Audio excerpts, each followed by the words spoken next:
Illuminati का शुक्राचार्य से सुप्रखा से क्या कनेक्शन है। हेलो फ्रेंड्स, इल्यूमिनाटी एक ऐसा संगठन है जिसका कोई फिजिकल फॉर्म नहीं है, जिसका कोई स्थान विशेष भी नहीं है, पर यह संगठन आजकल चर्चा का विषय बना हुआ है। कारण दो युगों के संधि काल में इस संगठन को वो रहस्यमयी संगठन माना जा रहा है जिसके सदस्यों ने दुनिया भर पर कब्जा कर रखा है, जो दुनिया में अपना राज स्थापित करना चाहते हैं। ज़्यादातर लोग इस संगठन को पश्चिम की सभ्यता, वहाँ के कल्चर से भी जोड़ते हैं, और ये सच है कि पश्चिम में जो सुपर पावर कंट्री है, अभी तक उसका ही दुनिया में वर्चस्व है और वो सारी दुनिया पर राज करना चाहती है।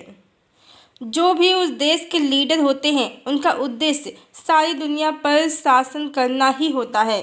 इसे लोग वन वर्ल्ड ऑर्डर से भी जोड़ते हैं, और इस समय संधि काल में एक ऐसा भी समूह है जो परमात्मा के शासन के, उनके वन वर्ल्ड ऑर्डर की कामना में है, और ये समूह इल्यूमिनाटी ग्रुप या संगठन को असुरों का ग्रुप या संगठन मानता है।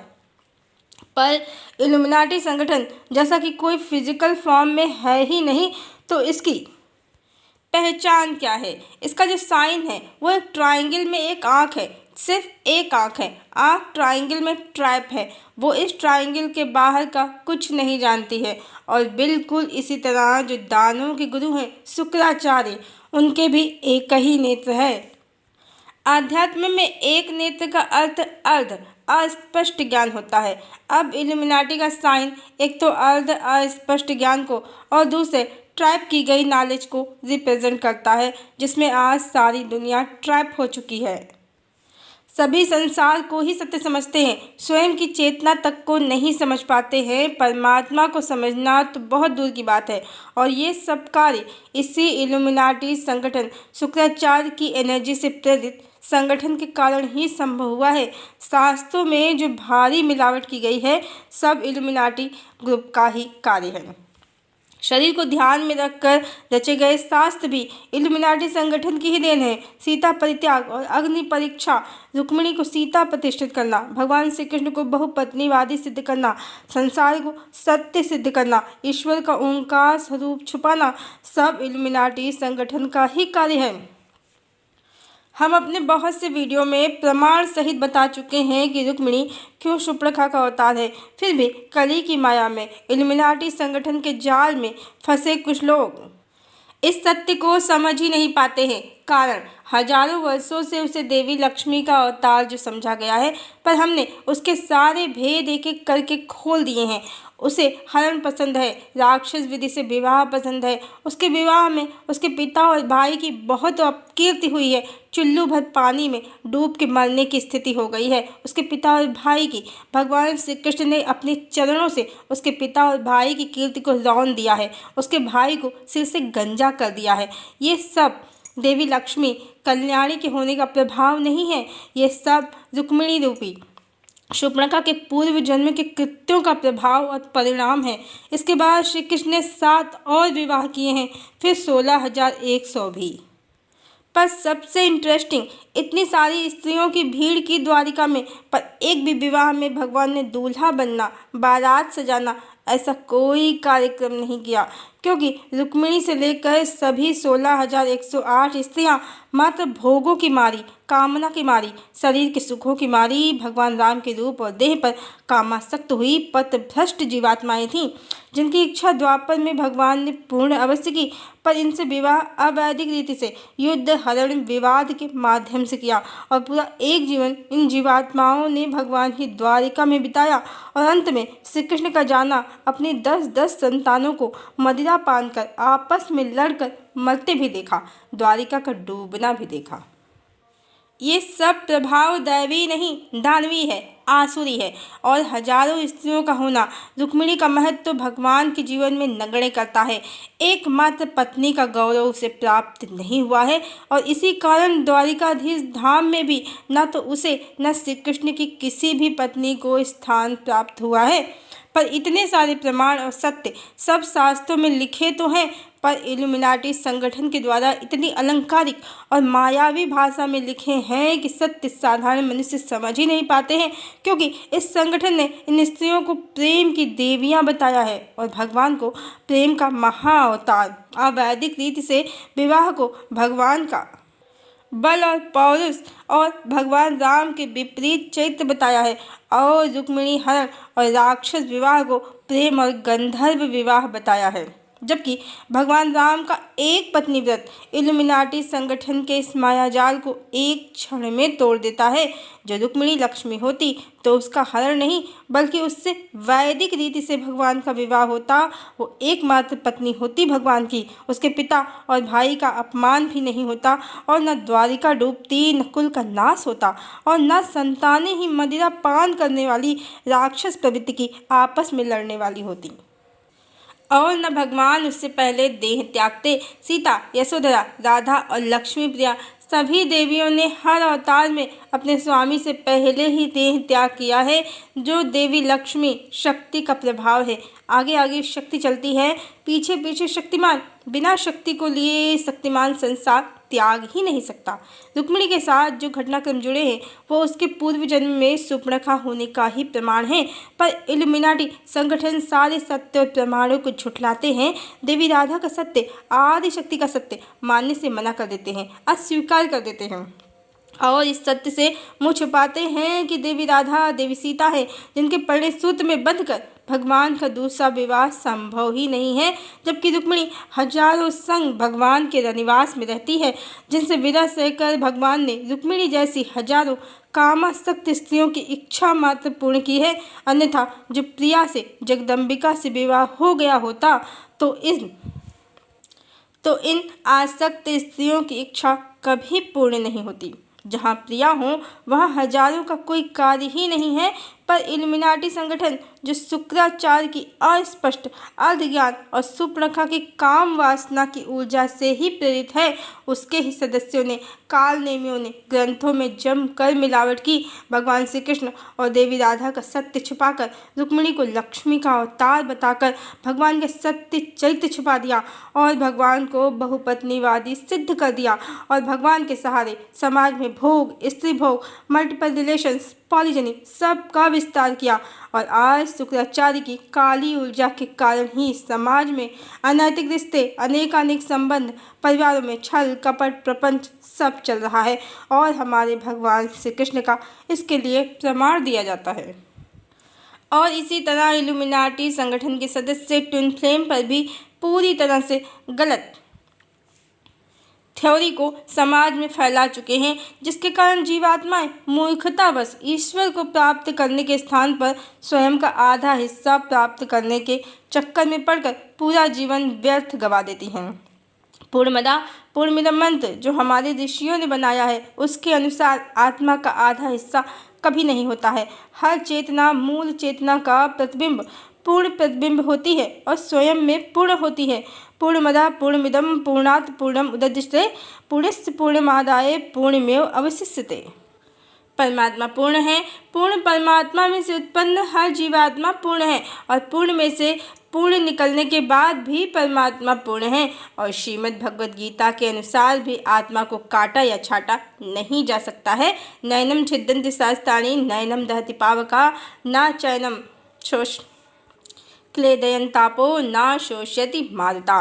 परमात्मा जो मूल चेतना है, उनका ही प्रतिबिंब हर जीवात्मा होती है, और हर जीवात्मा शिव और शक्ति की दो फ्लेम से बनी होती है। जो मूल चेतना की मूल ज्योति है, परम ज्योति है, और इसीलिए भक्ति और साधना करने से शक्ति तत्व को जागृत करके शिव को प्राप्त किया जाता है किसी भी जीवात्मा के द्वारा, जो मुक्ति का मार्ग है। इस तरह स्वयं के ही शिव और शक्ति को मर्ज करना है हर जीवात्मा को, न कि किसी दूसरी जीवात्मा से मर्ज करना है, जिसे आज की डेट में ट्विन फ्लेम इल्यूमिनाटी संगठन के फैलाए गलत कॉन्सेप्ट के कारण अपना आधा हिस्सा समझते हैं। वो मात्र जुड़वा संतानों की तरह एक समान चक्रों की स्थिति को धारण करने वाली दूसरी जीवात्मा होती है, न कि आत्मा का आधा हिस्सा।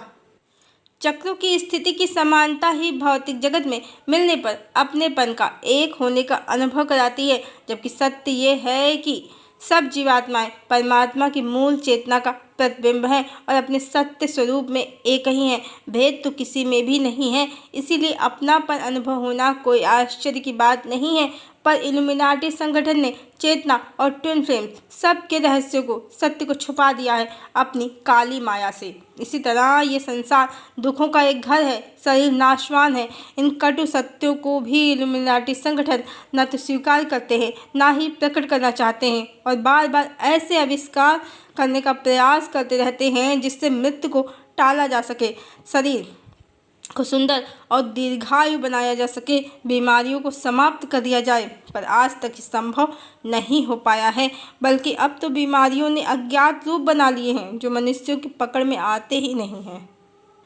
इल्यूमिनाटी संगठन शरीर और संसार को ही सत्य समझता है और इसी के लिए इसने शास्त्रों में भगवान श्री कृष्ण से जोड़कर अनेकों भोगों से भरी कहानियाँ रच दी हैं। इसकी माया में ट्रैप मनुष्य शरीर और संसार को सत्य समझते हैं और कहते हैं कि भगवान श्री कृष्ण ने रुक्मिणी से विवाह किया है, वो सुप्रेखा कैसे हो सकती है।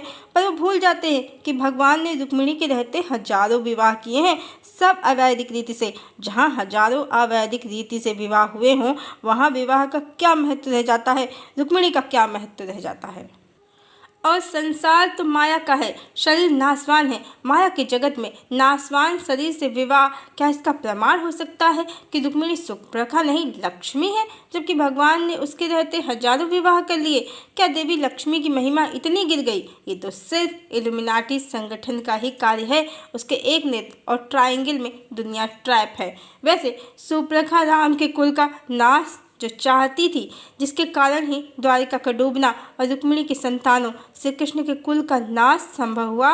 इस समय यूट्यूब पर इससे रिलेटेड अनेकों कंटेंट मिल जाएंगे जहां बताते हैं कि सुप्रखा ही हव्वा थी और आदम उसका पति। रावण की मृत्यु के बाद उसने शुक्राचार्य के साथ अरब जाकर आदम से शादी की थी और आदम को राम का वध, उनके कुल का नाश करने के लिए तैयार भी कर लिया था। अब ये कहानियाँ प्रपंच हैं या मजाक, ये तो इन्हें रचने वाले ही जाने। पर इसी तरह इल्यूमिनाटी संगठन के सदस्यों ने बहुत से सत्य ग्रंथों की कहानियों को फेर बदल कर भगवान राम को सीता परित्याग, अपनी परीक्षा लेने वाला और भगवान श्री कृष्ण को तो पूरा दिल फेंक आशिक ही बना दिया है, जो हर स्त्री को अपनी बनाना चाहता है।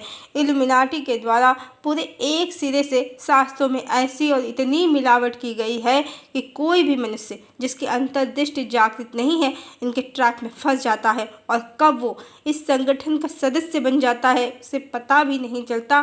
कारण ये मात्र शुक्राचार्य की सुप्रखा की डार्क एनर्जी से रचा हुआ संगठन है, जो मात्र ट्रैप किए हुए अस्पष्ट ज्ञान से चेतना के सत्य स्वरूप को छुपाने से बना है। इसका कोई फिजिकल फॉर्म है ही नहीं।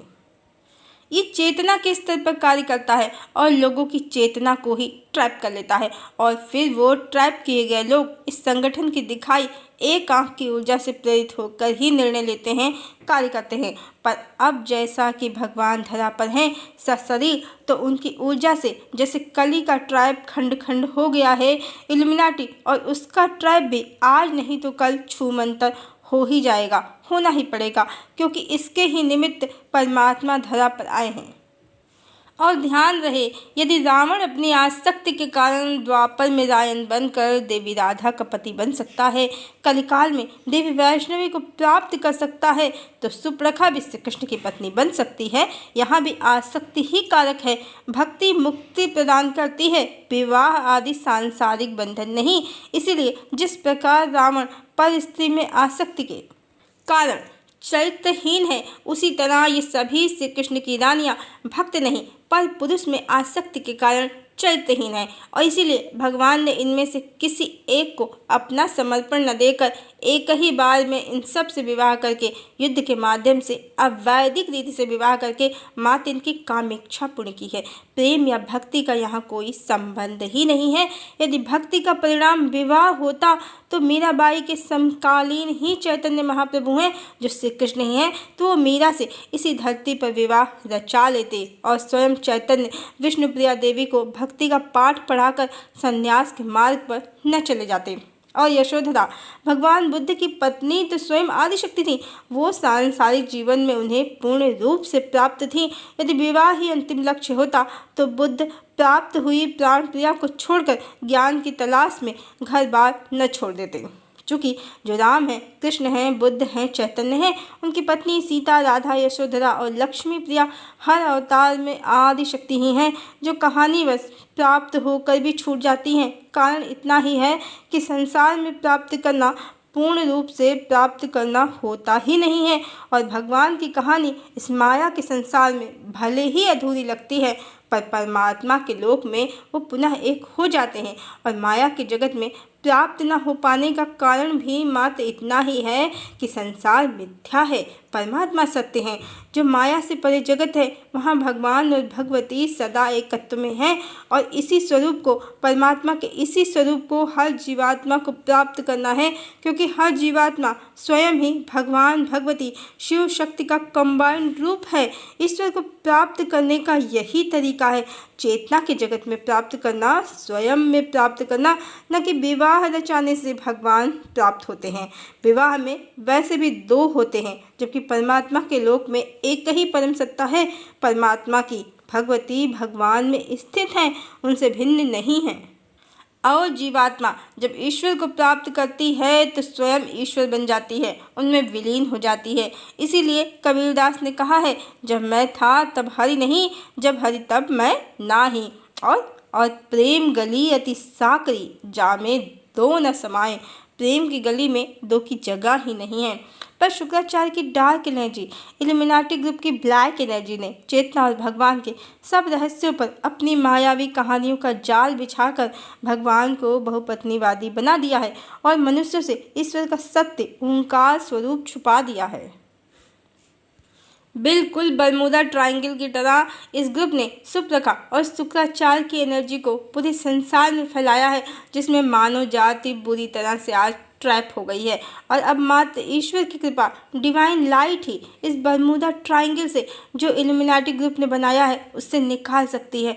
मनुष्य को स्वयं की चेतना को लव और लाइट, डिवाइन लाइट से कनेक्ट करना होगा, तब कहीं जाकर लस्ट और डार्कनेस की एनर्जी से मुक्ति मिल सकेगी।